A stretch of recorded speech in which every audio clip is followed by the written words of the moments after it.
Hey everybody, it's Sean Gibbons from the Communications Network. Welcome to, at least where I am, a wet Wednesday afternoon here in Washington, D.C.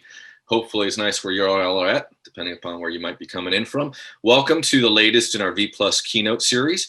Today we're going to be joined by Dr. Clarence B. Jones and Jennifer Oldham. Jenny's coming in from Nashville and Dr. Jones from his home out in Palo Alto, California. They'll be with us in just a quick second, but as y'all are entering in the room, and I still see folks coming in, I'm going to yak at you for just a quick minute. I'm going to tell you a little bit about what we have coming up ahead over the next couple of weeks. I'm going to remind you about something we hopefully you got in the mail from us. And in the meantime, I'm also going to tell you a little bit about, if you would, go into the chat boxes. We're all coming in here. You can just crack that open. I'm going to try to do it myself. And make sure you're talking to all panelists and attendees, or it may say everyone. And if you would, please go ahead. And so we're going to try to be in community for this next hour or so. Please go ahead and add in your name, where you're coming in from, and then this idea that we borrowed from Dr. Brene Brown down at the University of Houston, the 2-word check-in. So 2 words describing kind of how you're doing right now. And I'll have a go at it myself here. Let's see if I can type while I talk. Hi, it's Sean. Excited and anxious. So why don't you go, hey, Jay down in Center, election anxiety. I'm guessing, Jay, you are not alone. There are a lot of folks probably feeling that way. I'm proud to say I voted back on Monday when Maryland's early voting began. Hey, Carrie, how are you? Anxious and tired, which is the 2020 mood. Yeah, exactly. Linda, how are you? Curious and hopeful. Linda, that's a good way to be. Apprehensive and hopeful, Karen. Yeah, I'm also a little bit of a, if I can add a couple words, I had too much Halloween candy around lunch today, so I'm a little bit jumpy. So if I seem hyper, now you know why. I got into the Twizzlers and the Reese's Pieces. Omar from Tacoma Park, optimistic and anxious. Yeah, Omar, I know where you're at, buddy. Hey, Dave, how are you? Let's see here, November 3rd and after. Okay, waiting for what's ahead. Well, while you all are saying, hey, Emily, how are you? Feeling cozy and grateful? Yeah, it's nice to be cozy on a rainy day, isn't it? While we're doing this, everybody just keep on saying hello to one another. And we're going to toss in some links in here if they're helpful to you. But my colleague Tristan Mahabir, as he always does, is running the slide deck. He's going to advance it. The other thing I should tell you is you may see Marva here on the screen next to me. Marva's offering up ACL services, or ASL services, American Sign Language. So if you have need of that, she's here and you can pin her to your screen so you can follow along. Alan is also offering up closed captioning. So if you go down to that bottom of the screen next to the chat, you'll also see a box that says CC on it. That's closed captioning. Feel free to open that up so you can follow along. And of course, we'll make a recording of this available to everybody in short order, and we'll share that out both on the V Plus section of our ComNetwork virtual site. And if you ask us, we can send you a private link as well. So hopefully everybody's doing really well. Rebecca coming in from Denver, anxious and excited, and hopefully not seeing snow out there. All right, Mr. T, if you would, take us forward to the next slide. So super duper briefly, hopefully this GIF looks kind of familiar because you got an email from me yesterday or the day before with this attached to it. These are leadership coins. And so hopefully you may remember, if you were with us in Austin last year, we started this new tradition at the network where we have these little itty bitty coins that we were sharing with one another. And the idea was, let's hand it off to colleagues and friends, or maybe even just new acquaintances who are exemplifying our core values of the network. You can see them there on the screen: community, learning, and leadership. So what's that look like? Well, in 2020, maybe that's just somebody who's been really kind to you. It's just helped to lift up your spirits.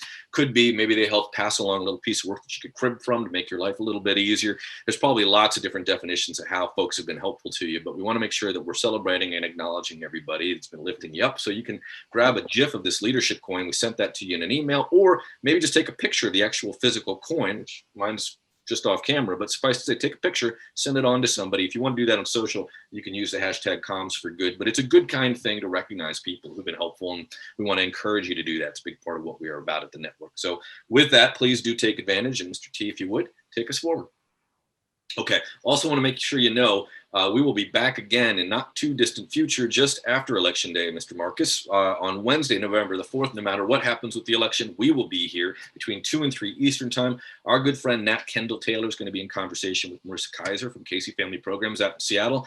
Nat, you probably know, is the CEO of the Frameworks Institute. He is a cultural anthropologist by training, a psychological anthropologist, which is kind of an interesting version of anthropology. He studies culture and how people make sense of things and receive information. So it's really relevant if you work in comms work, Specifically, what he's going to be joining Marissa to talk about is systems change. We've heard a lot about this year, and I'm sure Dr. Jones is going to tell us when he and Dr. King were working on the dream speech, they were not thinking about, I have a system that I want to change. That is not the name of that speech. It's not how it's remembered. And that's going to talk to us about why, when we want to talk about systems change, one of the first things we probably need to do is talk about systems change. So that's coming up on Wednesday. Mr. T, if you'll take us forward. Also coming up in November, we've got a lot of programming for you still ahead for V+. This one I'm especially excited about. We want to talk to you about how journalism is evolving, how people are getting information. It's just shifting. Of course, there are still wonderful organizations like the New York Times and NPR and others that are part of the network, but we know there's also now single source nonprofit journalism projects that are doing exceedingly well, whether that's our friends down at the Texas Tribune, or here you can see folks from GRIST, The Trace, which is a gun violence focused journalism project, or the Marshall Project, which focuses on criminal justice. They're going to be in conversation about what they've been learning and how that model has been evolving. I think that'll be helpful for those of you in the foundation space, but also in nonprofits, understanding how these new evolving forms of journalism are coming forward. So that's coming up. That's a time change, I should note for you. We originally had this scheduled for November the 18th. Just to kind of accommodate everybody's schedule from these wonderful folks here. They asked if we could push that back, so we will. Tuesday, November 24th, so make sure you keep an eye out of that. If you put a calendar hold for yourself, go ahead and move that on to Tuesday the 24th, and we'll be back there. Mr. T, I think we have one more, if I'm not mistaken, if you'll take it forward. Yep. And then December 3rd, we have another conversation. This is a big panel of good folks from a lot of our friends out in Chicago.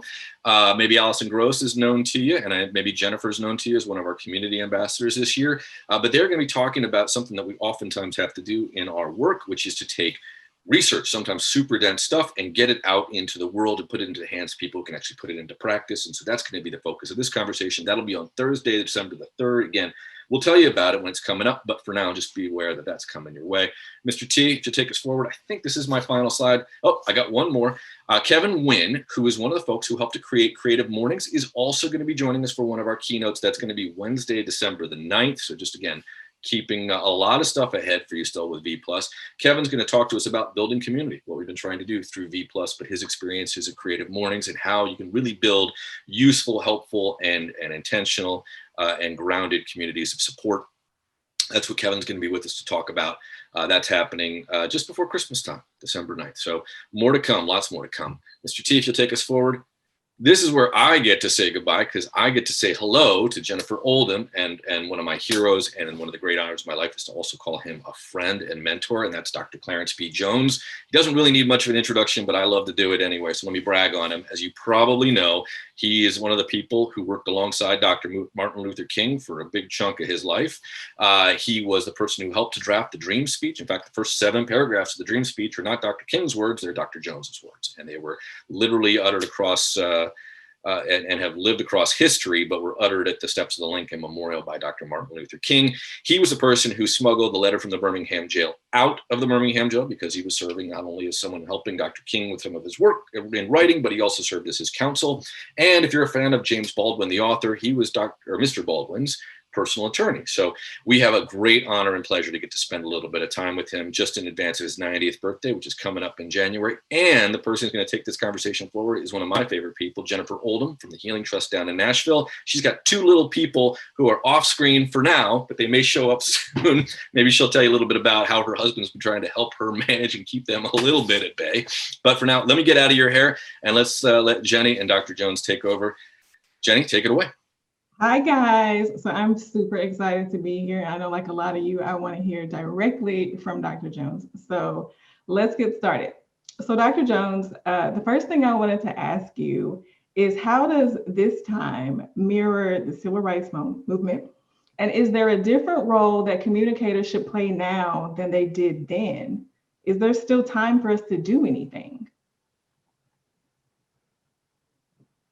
Well, generically, I will answer you. First of all, let's speak to you generically, like I spoke to, I guess, earlier this week, or maybe it was last week, to about, but Monday, I spoke to 3,000 on Zoom, 3,000 pastors and faith leaders across the state of California, across the nation. And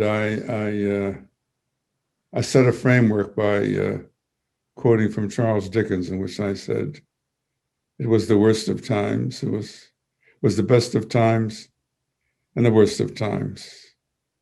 It was the age of wisdom. It was the age of foolishness. It was the epic of belief. It was the epic of incredulity. It was the season of light, the season of darkness. It was a spring of hope, a winter of despair. That characterizes where we are today overall. We see what's taking place today as an effort to still reconcile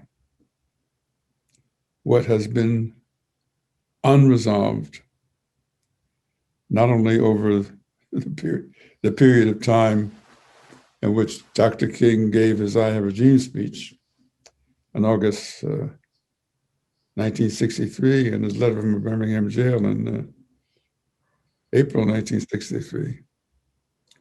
We see this as the time in which America is still struggling to redeem its soul. So, sometimes I feel when I'm speaking to you and those in the ComNetwork that I'm a little bit speaking to the choir, that many of you know what I think or know some of the things that we both are concerned about. But sometimes I'm not sure. So I'm always anxious to have a dialogue today. So the question may be, what is the most relevant response that we, those in the ComNetwork, should have to the current challenge, or I should say challenges, confronting us today? I think that's a great question. I think, one of the things we've talked about is how our sector, we feel so much responsibility. And I think this close to the election, I'm wondering if you think there's something that there's still time for us to do, or should we focus our efforts on what comes after at this point? Well, you collectively are presumed to be the communications, a New York expression, mavens or specialist persons with the skill sets to advise your boards of directors and CEOs of the various foundations with whom you are attached. So therefore, to be able to provide information to the companies you serve, you must first ground yourselves in an understanding and clear vision as to the problems confronting our country. But more importantly, suggesting solutions that the foundations that you represent could potentially make a relevant difference, for example, in the grants that they provide. I have, on numerous occasions and in different venues, maybe I've said it in speaking to you earlier, speaking to your group at one or more times, I've referenced the classic work of Fyodor Dostoevsky, Crime and Punishment, in which he wrote that you can determine the values of a nation or a society by looking at three things: how they treat their older citizens, their children, and their people in prison. So as you represent foundations and seek to find an effective way in which their resources can be directed at issues, you might ask yourself, or any one or more of those constituencies being served.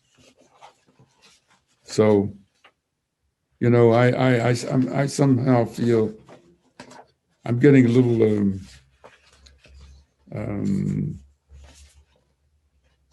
sensitive.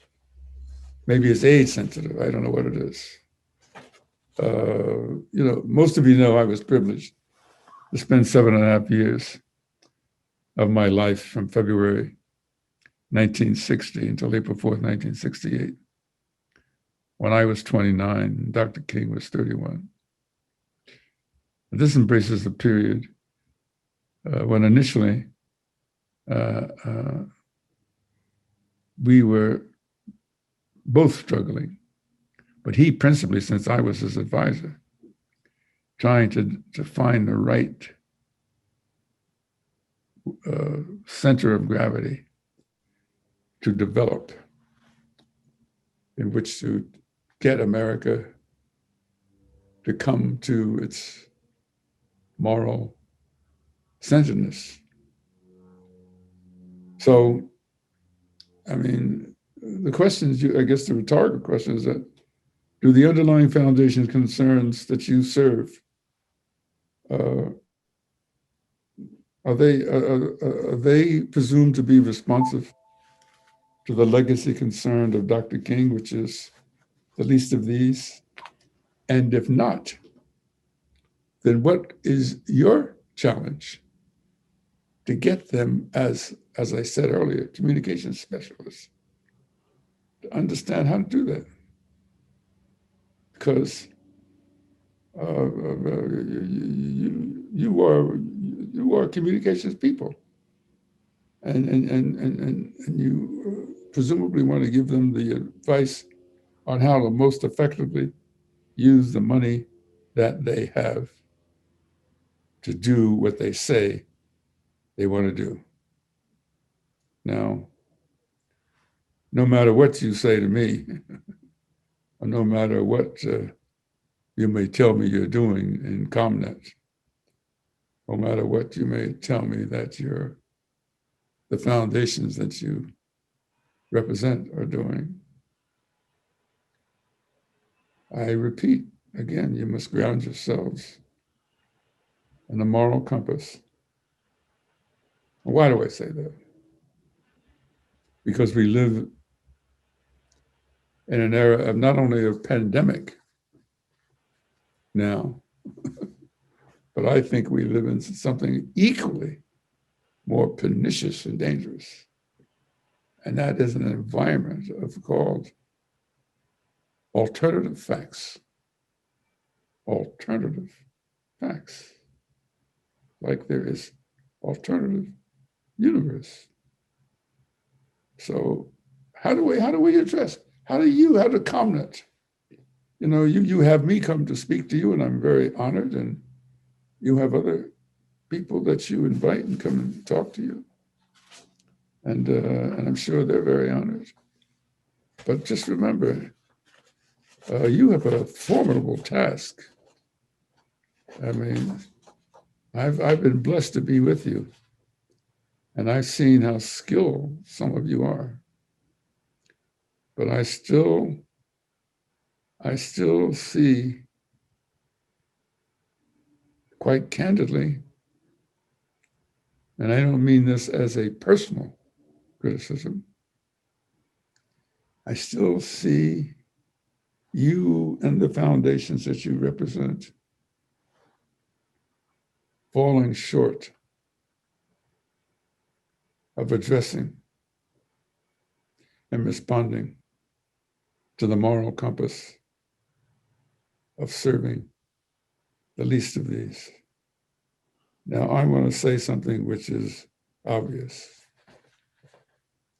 There is a tendency over the years in which the first response to address a problem is to convene a task force or committee and then to go write a report. Okay. Now I'm a professor. I have profound respect for the gathering of facts and intellectual information. But I also look at the history of our country and the environment in which you seek to serve. And so my first reaction, we do not need any more paralysis of analysis. Okay, we don't need any more. What would you say to people that think we do need? We need more data. We just don't have enough. No, this is what I hear all the time. This is what I hear all the time. We need more data. You need more data with respect to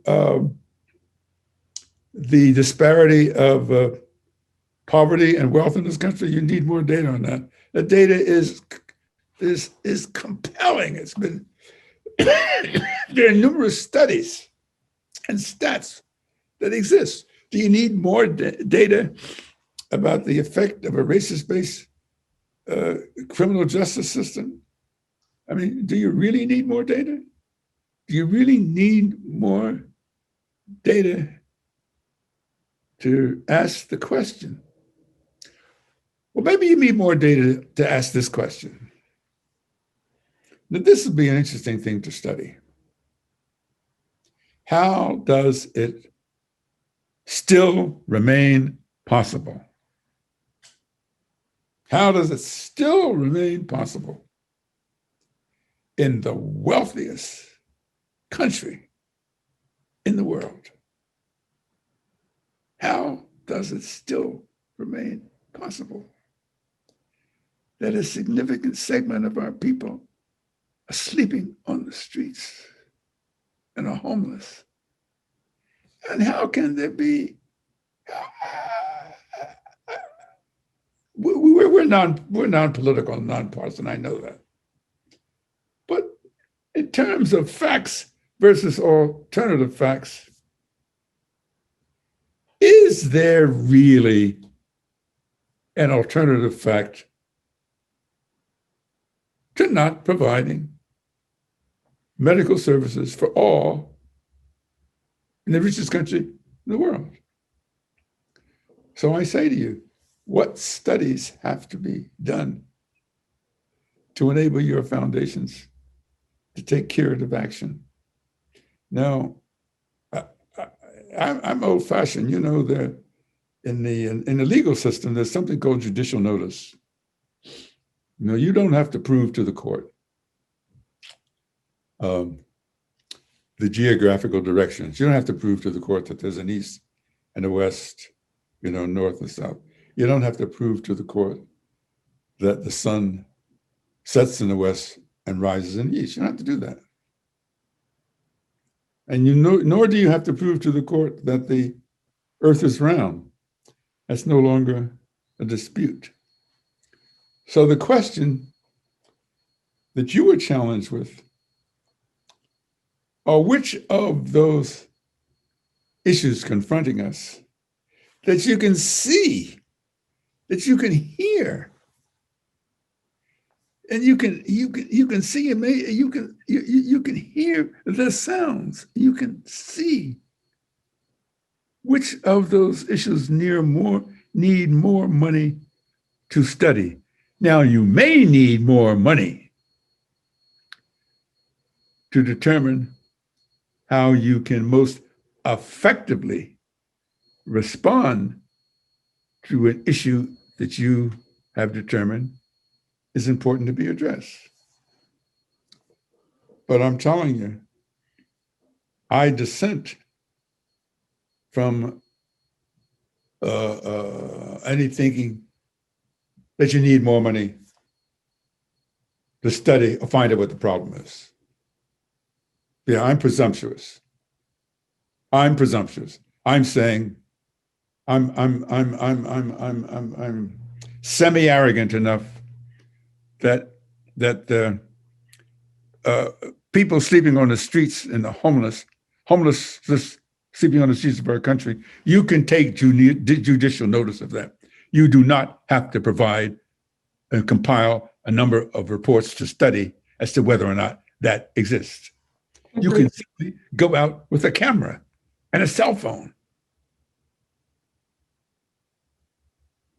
You can go into the criminal, you can go into, the thing that the criminal justice system fears more than anything else is information. You can go into some of our prisons, you know, just take a cross section of our prisons. Just say we want to go in and we want to bring a camera in and have a camera in on a 24-hour basis on a cross section of prisons in our country. Okay. So you and I want to go back to talking about communications professionals needing to have a moral compass. Yes. And some of the morality that seems to be missing in our foundations. Will you say more about that? How do you ground yourself in a moral compass as an individual? And then how would we bring that morality piece into the work that we're doing? Because I think a lot of people feel like morality is what we do at home, and what we do at work is something completely different.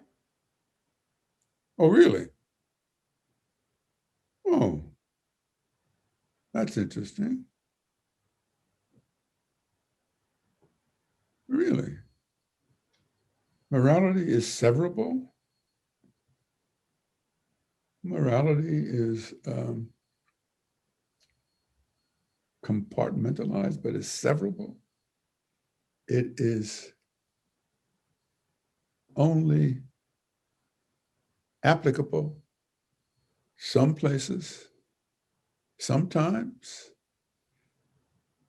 or stated another way, there was no such thing as a universal standard or set of moral values that are applicable at all times, all places, 24 hours a day. That it's one thing to be morally concerned about what you do at home, but when you leave your home and you go to work for this other place called your job or your office, you don't, there are no, moral values don't exist there. In other words, they're not transportable, or they don't exist. Well, that's simply not so. I believe that there is a universality. I believe that now, not, I mean, I don't want to quote a lot of authorities like Arthur Schopenhauer and Martin Luther King Jr., but I believe there's a lot of written material, including both the Bible and the Talmud, that will tell you that there is such a thing of existential morality. There really is such a thing. To say otherwise, it means, well, when we're at home, we clearly know the difference between what is right and wrong and what is good and bad. But we leave our office, we have to find out whether what is right is wrong. We can't really believe what our eyes tell us or what we hear. We have to study it first. I think people feel beholden to their boards and their leaders and their directors, and not. Well, if they feel beholden to their boards and their directors, then they need to have convene a special board meeting.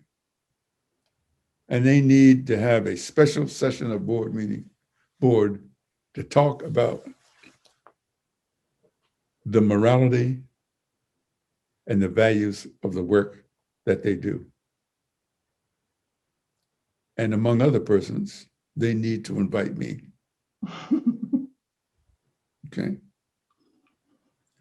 Because I will have what Dr. King calls a come to Jesus meeting with them. Know what a come to Jesus meeting is? I do. Come to Jesus meeting is that you got to,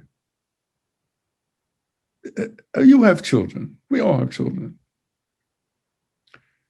Do we talk to our children that the two values of there's nothing right or wrong. It was relative, you know.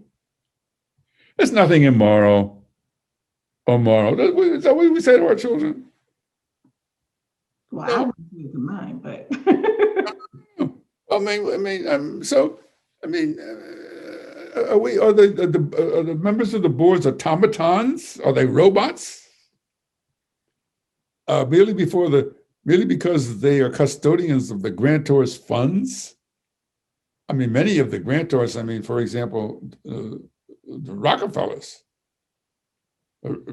while in business, they were rapacious business people. They had a soul, they had a conscience. The Spelman College is named after Nelson Rockefeller's grandmother. Whatever you think of Nelson Rockefeller politically, and the Rockefellers, they were one of those active people in support of the rights, particularly educational rights of African Americans. Okay? They were benefactors deeply rooted in wanting to facilitate increasing and bettering the Black experience. So I'm glad you asked that question. And by the way, I'm saying there are so many people that ComNet has been able to draw into its orbit. Many of them are so talented. I'm so honored to be among them. And so there are any number of talented persons, some of whom I have been privileged to meet when we were able to meet in convention without the pandemic ban. I'm able to meet in person, like the brother who's in Florida, who was trying to get the rights of prisoners, voting rights restored. There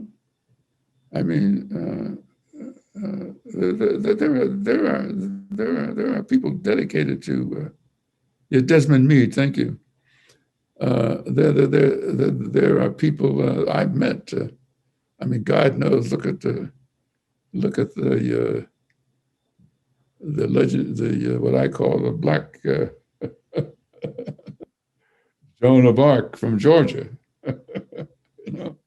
Who ran for governor. I'm missing names. I'm losing my name, my memory. Must be getting old. Yeah, Stacey Abrams. And all sorts of people, and people that you've honored. And by the way, you're too close to yourselves. See, fortunately, I've met some of you. Okay? Persons like yourself, Jennifer.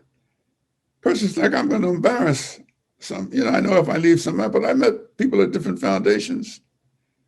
Men and women, they are really decent, kick butt people, Now, I know they work for various foundations, but I've met them.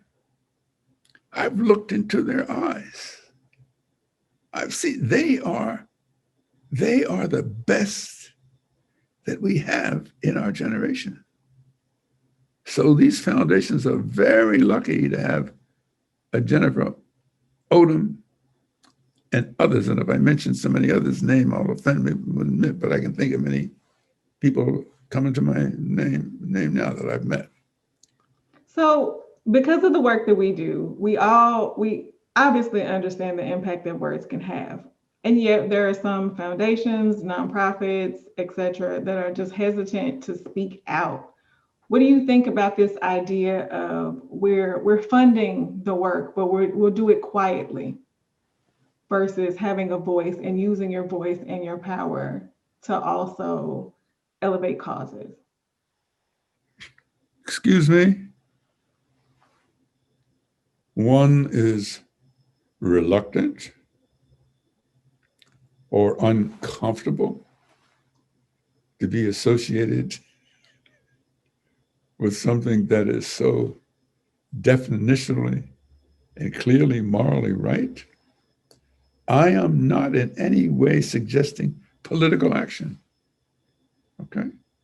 I mean, for example, you have a choice. You see a video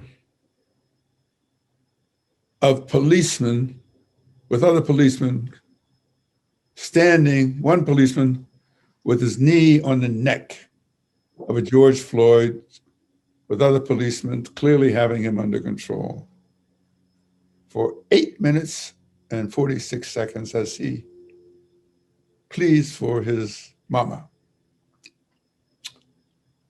And so you see that. You see that in videos. What would you do at an earlier time if you saw a video at an earlier time of Jews being put in freight cars, being taken to be incinerated? What would you say if you saw it with your own eyes?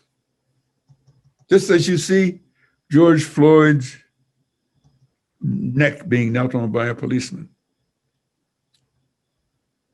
Would you say, well, no, we can't say anything about this? You know, that's beyond the purview of what we do. And this is why I insist that if we are all grounded in a common sense of morality, or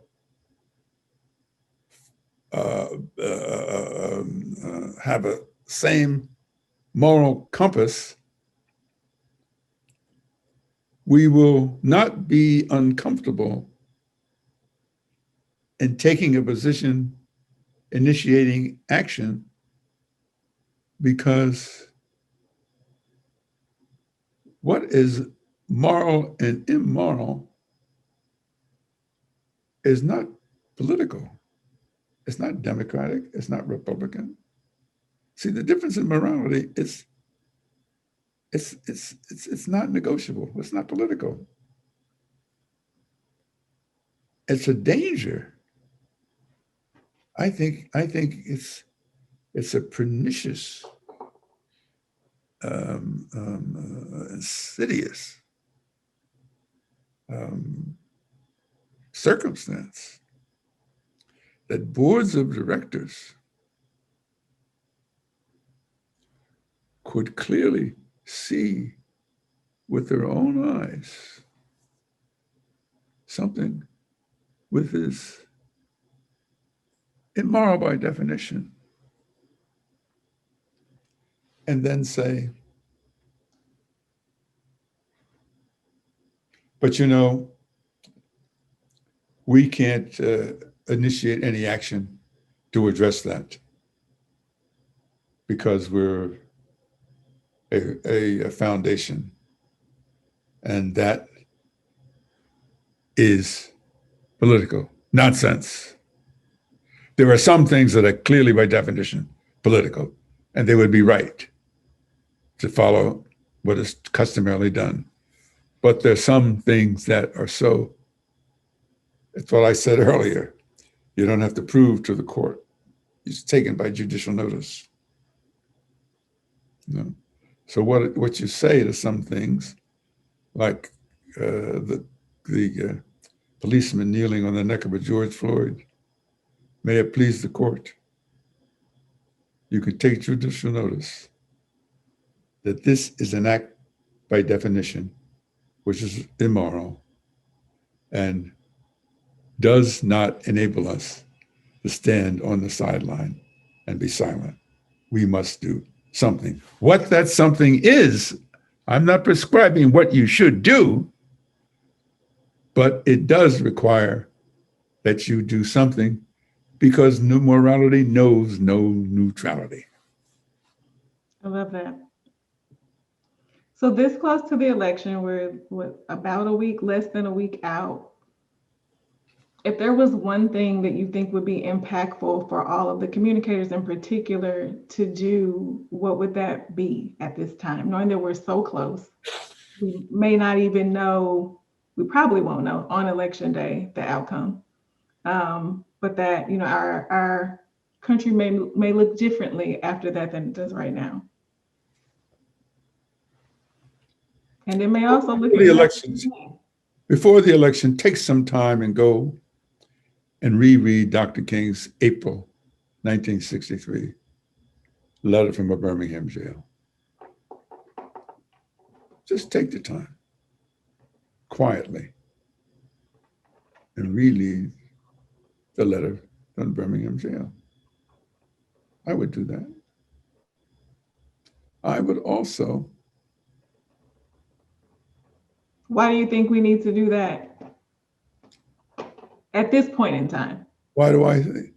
Because I think it's timeless. I think it provides a framework for definitional morality, which the members of the board of directors of foundations, I think, can relate to. I think they can. And I would also, I would also suggest to them that they might want to go and look at the various sections of the Talmud and the Jewish religion, and go and look at various sections of the Bible and talk about dealing with the least of these and those who are in pain. I am not advocating a religious test for action. I am simply being repetitive and saying that a moral compass is required for action. Otherwise, in the stark example that I used, you will be in a position of watching the cattle cars take the Jews to the ovens to be incinerated, or watching the knee on the neck of George Floyd and say nothing. That's a challenge. I don't make that challenge. That is the challenge that being grounded in morality or having a moral compass makes. It's not Dr. Clarence B. Jones who makes it. It's the challenge of moral compass that demands it.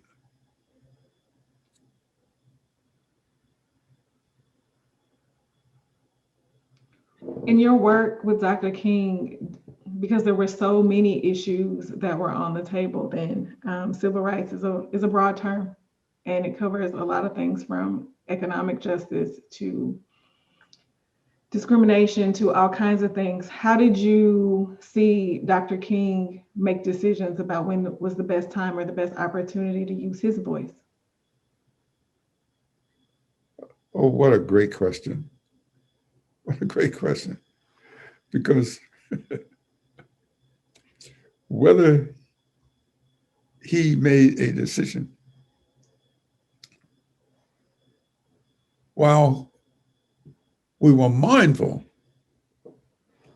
of the overall political environment we were operating in, there came a time where he said on more than one occasion, it's not a question of whether it's popular or unpopular. It's a question of whether it's right or wrong and whether there is a moral obligation to speak. Yeah, that's a good question. There comes a time when, some people say you don't say anything because it's not popular.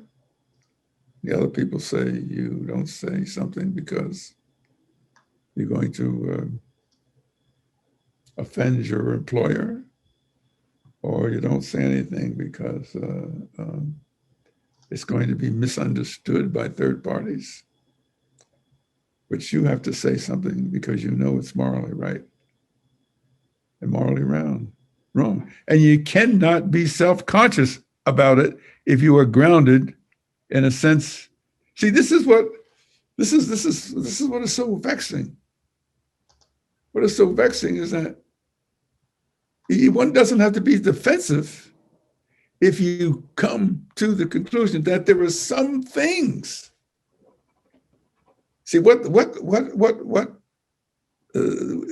current lexicon today wants you to avoid having to deal with. They want to deal in things called alternative facts, wants you to avoid having to say that there are some things that are so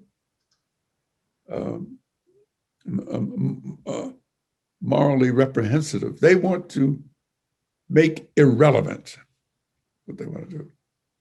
They want to make irrelevant an evaluation of actions based on any standard of morality. They want to make morality off limits. And we have to say, no, in a society, in a civil society, particularly one grounded on a written Constitution, Declaration of Independence, and with the history of the legacy of slavery going back 1619, we have a moral obligation. Stated another way, to remain silent is immoral in the face of evident evil and brutality. So it is, yes. So in today, in the 21st century, okay, I'm on the board of directors of a foundation, and geez, this is terrible what has happened. And you come with me with a proposal on how we're going to address the question. Yeah, those are reasonable things you have to consider. But it is not unreasonable as to whether you should consider it. It's only, it is reasonable to say, well, I agree it's a problem. Clearly it's a problem, and clearly on its face it's immoral. Well, the question is, what should we do, if anything? What is the most effective way of reflecting our moral responsibility to do something, but not whether or not we should do something, Right. but how to effectively do it. Right. That makes a lot of sense. So we've had we've been gifted with your presence for a long time.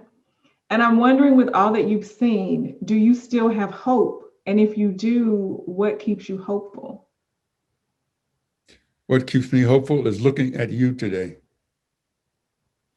And what keeps me hopeful is having access to Sean Gibbons and Tristan and all the people I've come to know at the ComNetwork. You may be uncomfortable in what I'm going to characterize, how I'm going to characterize you. But on my experience, not what somebody has told me, but I have been with you. I've been with you up close and personal. I've seen some of you from Brazil, from Europe, from Asia, various southern states, major foundations, small foundations. And the common denominator, without exception, is that you are the best and the brightest. And the reason you come together, and the reason you come together in ComNet is because the foundations who send you to represent them expect you to bring back to the collective consideration when you meet annually or biannually in different places, expect you to bring back to their boards of directors insights and advice on how they can be more effective. And you would do a disservice to them, those who have delegated you to represent them at these ComNet gatherings, if you didn't take seriously what I assume they expect you to do, to come back and say, we met. No, I learned a lot. And, we had a chance to talk to this person, Stacey Abrams, and this person, Dennis Mead. And, we repeatedly had again a chance to meet that crazy man, Clarence Jones. And even if you discount what he says, collectively, we learned a lot. And we think on the basis of what we learned this time, it enhances what we've learned at other times. And it even makes more urgent the reason why you sent us to gather in convention. Because now we can bring back to you new thinking and ideas which will enable you as members of the board of directors of foundations to be better and more effective than you were before. And so we are thankful that you sent us, and we feel that we are fulfilling the trust that you've provided in us by bringing back to you some of the best of what we've been able to gather. And I know a few of the leaders of some of the foundations. I think I've met a couple of the board members. Some of them may not talk to me because I excoriate them publicly on what they have or have not done. But that's only because I'm trying to keep their feet to a moral fire. It's not because I don't have respect for them. It's because I do have respect for them and I care for them so much that sometimes I publicly criticize their inaction or failure to do something. It's because I care for them so much. Yeah, you're holding us accountable. I try to. So what is our accountability to one another during this time of such divisiveness, right? Like there's polarization everywhere, and it feels like almost every aspect of life. And I think we do want to lovingly hold each other accountable, but it does not always come across that way. What would you say about that? Now I'm going to say something that will clearly convince you that I am crazy. Clearly convince you I'm crazy. You have to come to love the people you seek to serve. You have to keep to love the people you seek to serve. And it means that you have to develop a patience which you probably wish you had when you were dealing with your children.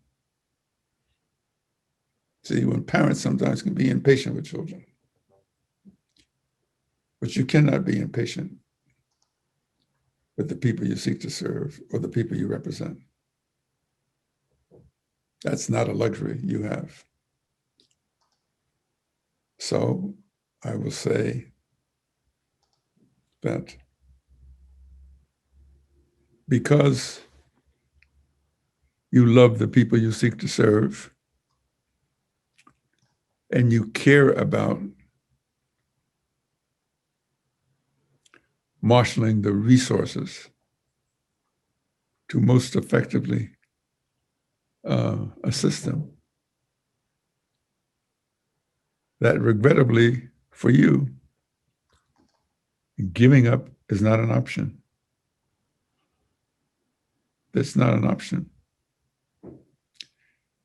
The reason it's not an option because it goes back to the initial thing I said. You have to love the people you seek to serve. And you seek to serve them through the use of the resources of the foundations that you represent.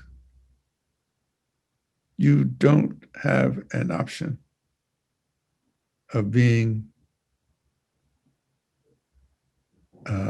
neutral. You don't have an option of being immoral. You don't have an option. You just don't. I mean, I'm just telling you bluntly, you don't have the option. Either care about the people you serve or you don't. And clearly, you collectively are smart enough to know that there is no alternative fact to morality. There is no alternative basis for morality. I love that. Something is either right or wrong. There's no alternative fact.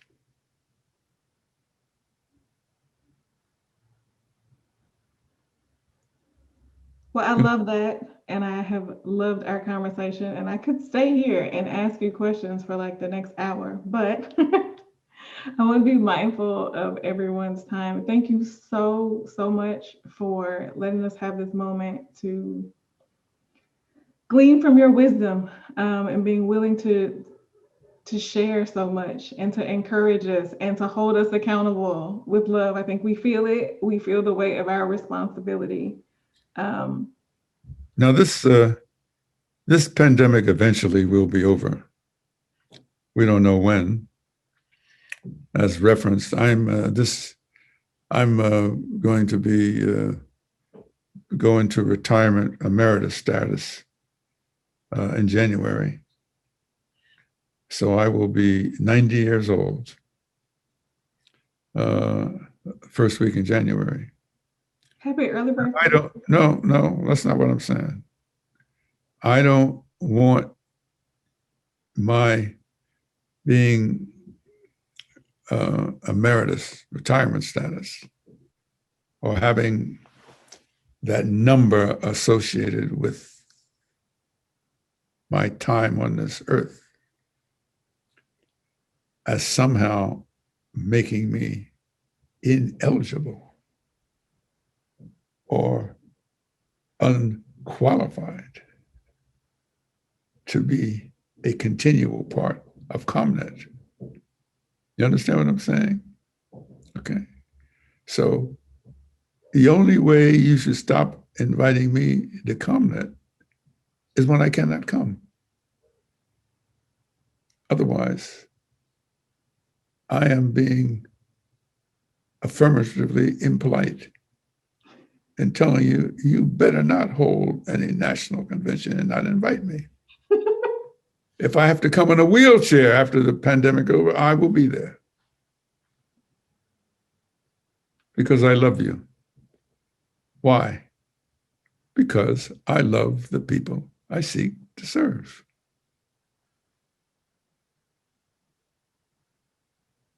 And we love you And the only crazy thing that you have said, sir, is the idea that we would let you retire.